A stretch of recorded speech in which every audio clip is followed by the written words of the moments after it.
Welcome to this edition of the Million Dollar Mastermind podcast. This is where we pick the brains of high achievers from all walks of life and get their hard-earned, real-world insights on winning. I'm your host, Larry Weidel. There's the segue beautifully opened up there. I was going to ask you, how do you get invited to be on so many boards and involved in so many organizations? Because, I mean, you know, one thing, Ron, you just had an incredibly full life, and I'm sure, I remember asking, we had this one guy worked for us pretty high up at our company once, and there was a tie manufacturer north of Winston-Salem. And he wanted us all go up there and buy ties. They were selling for $1 a piece. And he bought like 300, And I said, when are you going to wear all these ties? And he goes, well, every day I put on a tie. The next day I put on another one, just one at a time. And I look at you. It looks like you've gone through your life. It is one day you do this and another day you do another. And then you've got a stack of accomplishments there. And part of it is being on boards and, on the advisory board of 12 privately held companies, actually chairman for 4 of them. And you're, again, past chairman of the advisory board for disruptive technology and the digital cities program in Stanford. And you're on the leadership circle here at the Aspen Institute. And so where does all this come from? It's not work. I don't consider this work. I enjoy what I do. And the minute I stopped enjoying it, if I stopped enjoying being on boards, like literally enjoying it, I wouldn't do it. So I'm fortunate that I love what I do, and I get to be around really good people. Part of the reason I like what I do so much is that I get to be around the relationships that I've created with really, really good people, really good human beings. Not the richest and the smartest, but good human beings who happen to be successful. And I think I look at things that way rather than the other way around. So let's talk about the first board that you were on, and what was that like for you emotionally? Like, what am I getting into? What did you expect? What did you discover?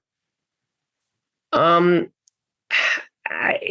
wasn't any big story. It was just, what I realized is that it had to be an honor, wouldn't it? To be asked? Yeah. It is an honor, and you are compensated, and they give you equity in the company, and that's terrific. But what I realized is that they're on the board. When my first board meeting, you're with all these advisors, and everyone's got an agenda. But my agenda was just to. Hopefully I could add some value. I mean, there's a lot of stuff I couldn't help at all, but there's a few verticals that I can add value, and I would just try to do it. And if I just come in through the lens of, look, I know what I know what I don't know. I don't know more than I do know. And what I do know, I'm going to add value to that. And that's kind of how I looked at it. And some of the people on the board, on any board, they want to be the smartest guy in the room. That's not me. I don't want to be. I just want to figure out. You find that one-upsmanship going on, that testosterone is at play even in the boardrooms. They want to show off. Ego. I've thought of writing a book about it. I mean, ego is a double-edged sword. On the one hand, you need a certain amount of ego to do well and succeed in life. On the other hand, it's also our Achilles heel, right? Because it's destroyed many people too, your ego. And it's not confidence, it's actually insecurity. And I didn't fully understand that when I was younger. So I looked at it through the lens of, I used to look at vulnerability. So I watched a lot of TED Talks. Brené Brown, did a TED Talk on vulnerability. If you would have done a podcast with me when I'm 25 and I would have brought up vulnerability, there would have been a 0% chance that would have been a topic.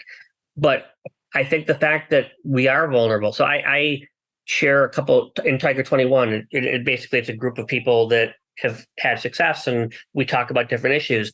But when people are authentic and honest, and vulnerable, people open up.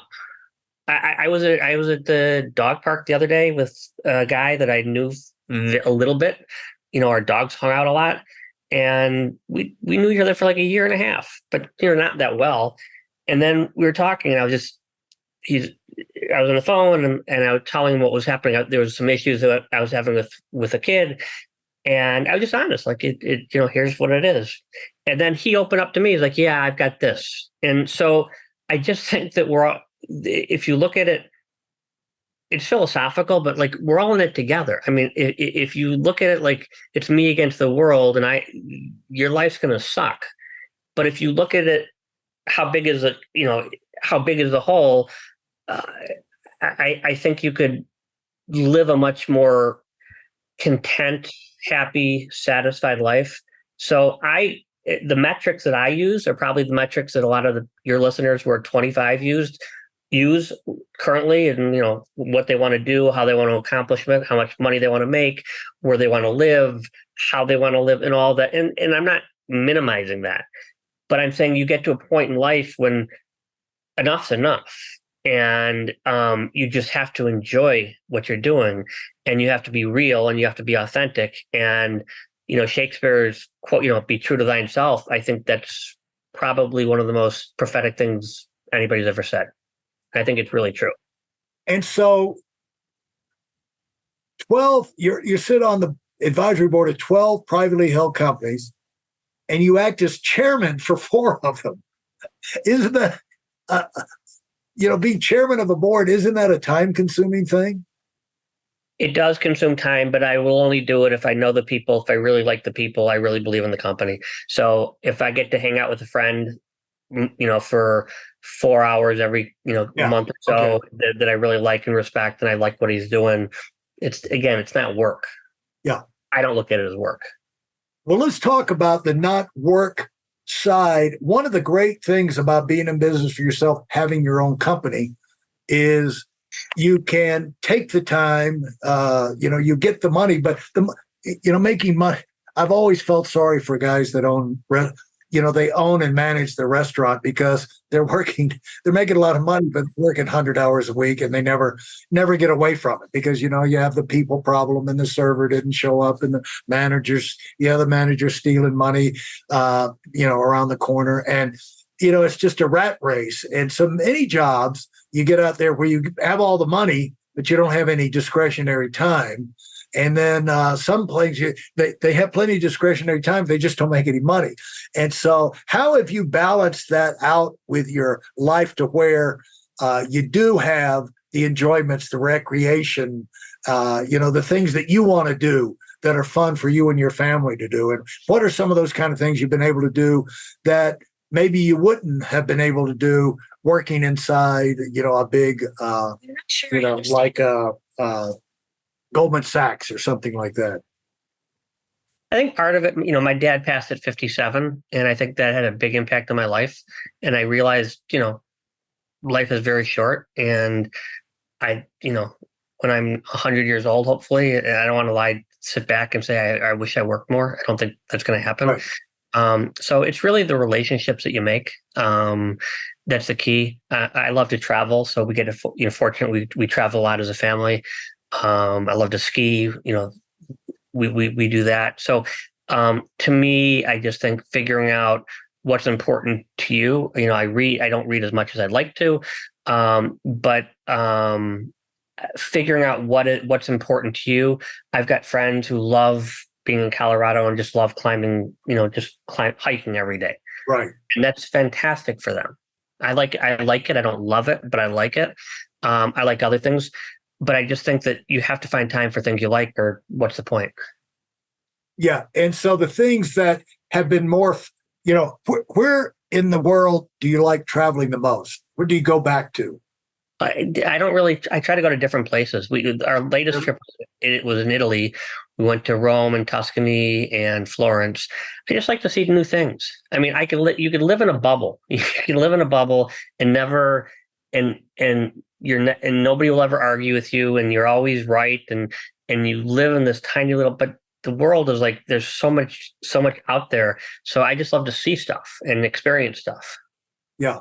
And you used to be a Chicago Bulls fan, but when Michael Jordan was there, but has that have you been able to have enough love for basketball to still go to Bulls games? I would love to be able to say yes, but the answer is no. Yeah. When Jordan was there, it was like a rock concert. Every game was unbelievable. Now I do follow them and I do root for them over other teams, but I'm not as big a fan. Yeah, yeah. It's almost, you know, it's terrible when the team is so bad that it's punishment to be a fan. And I just wonder about the validity of being the loyal fan who. I was a loyal Cubs fan as a kid, and they were horrible. And I used to watch 9 innings of the games. This is when I was little, and so I was a diehard Cubs fan as a kid. So I knew and got used to losing as a fan. Yeah, I lived in Atlanta, and when I could go to the pro games, the Falcons stunk, the Braves stunk, and after I left Atlanta, they got good. So yeah, it's hard to be a fan when good things are not happening there at the stadium, especially paying the tickets and putting up with all the crowds. What do you what are you most excited about in your future? Watching my children grow. Just How watching old are they right now? Let's just say. I've got beautiful daughters. Zoe is 22. She just graduated from Michigan. And Bella, my baby, is 19. She's a sophomore at Tulane. What do I just like, I got in an argument with my daughter. She was taking a tennis lesson and I just wanted to watch her. I had an hour that our time is our most important thing, right? It's the most precious commodity we have. And what did I want to do with that hour more than anything? I just wanted to watch her play. Yeah. And she got upset with me and she argued with me and I ended up not going and whatever. But then the next time I did go and I explained to her, I just like, it might not make sense to you. Like what possible fun could it be to watch somebody else hit tennis balls with a pro? It makes me happy. I really love doing it. So I think watching my children grow and develop, family, friends, developing good, relationships. I watch a lot of TED Talks. There's a TED Talk on, I'm doing a TED Talk in about a month. My favorite TED Talk was a guy who did a longitudinal study on relationships. And basically he studied, I forgot his name, but he studied 250 kids from Harvard starting in 1936 and 250 of the poorest kids in Boston. And he studied their lives. And the study's actually still going on right now. People are in their 90s right now. And he saw some people go from, down here to up here, and some people go from up here to down here. And what he found was the common denominator to live a meaningful life is having quality relationships. And you don't have to have 50 best friends. You could have 2. You could have 1. But having the close relationships with people, that is what matters. And that really resonates with me. So that to me, developing relationships with people of all ages, from all over the world, it's something that's very important to me. And what's your talk going to be on? Good question. So they want me to, I'm supposed to talk about family offices. I have an executive assistant and we go back and forth. He wants me to talk more about love, gratitude, attitude, balance, and laughter. And initially I was going to focus more on, what is a family office and the value and how they're disrupting private equity. But I'm kind of leaning more towards what he's doing. I mean, my goal is I just want to be authentic and just telling people. I always like to listen to people who are older than me, and just because with age, with wisdom. So I always love listening to older people who've been through what I'm gonna go through at some point. So I think it's going to be a little bit about family offices. It'll be little bit about philosophy, and a lot about sort of like how things that are important to me in my life. Where will you do it? It's in Iowa. It's in a month. And I gotta get the slides done in the next 2 days. So I gotta get working on that. Because they do these things all over, don't they? I mean, they do them all over, yeah. And so appreciate you taking the time. I'm looking forward to seeing what haven't you done yet that you want to do? I haven't gone on a safari. I definitely want to do that. What kind of safari? Do you know where in Africa? Have you nailed it down to which country and where? And I want to do a couple different, South Africa and also in other parts of Africa. That's one thing I'd like to do. I want to travel more. I want to read more. I don't get a chance to read as much. Yeah. I want to also focus on, being healthy, exercising. You're in Aspen right now. It's right. You don't see too many overweight people in Aspen because you're hiking and walking all over the place. So I like to live a healthy lifestyle. Yeah. Well, thanks so much. It's been a lot of fun. I hope you've enjoyed it, and that's what I try and do. That's why I try to do. Get guests on here and then see how we can have the most fun with each other for an hour, and then hopefully we'll cover some things that will mean something to some other people. And I'd like to give you the final word as we wrap this up. I always like to give a little reward for the people who have sat with us the whole time and listened to the end. They're still listening. And, I've always found that there's usually something left to be said. And so I don't want to put you on the spot, but as a final word, is there something you'd like to pass on, reemphasize, or I'll reemphasize. Yeah. Pick 5 things that are important to you. Doesn't matter what they are. Yeah. To me, it's love, gratitude, attitude, balance, and laughter. Figure out what those 5 are and live by those rules. Gratitude is probably the hardest for most people and the most important. So we've all got stuff going on in our lives. We just put up these masks that make it look like we don't, but we do. Just have a lot of gratitude. That's how I would leave it. I'm not going to tell people how to make money, how to make a living, how to start a hedge fund, how to get on boards. I mean, that's not hard. You could figure that stuff out. Yeah. What's hard is just figuring out what's important.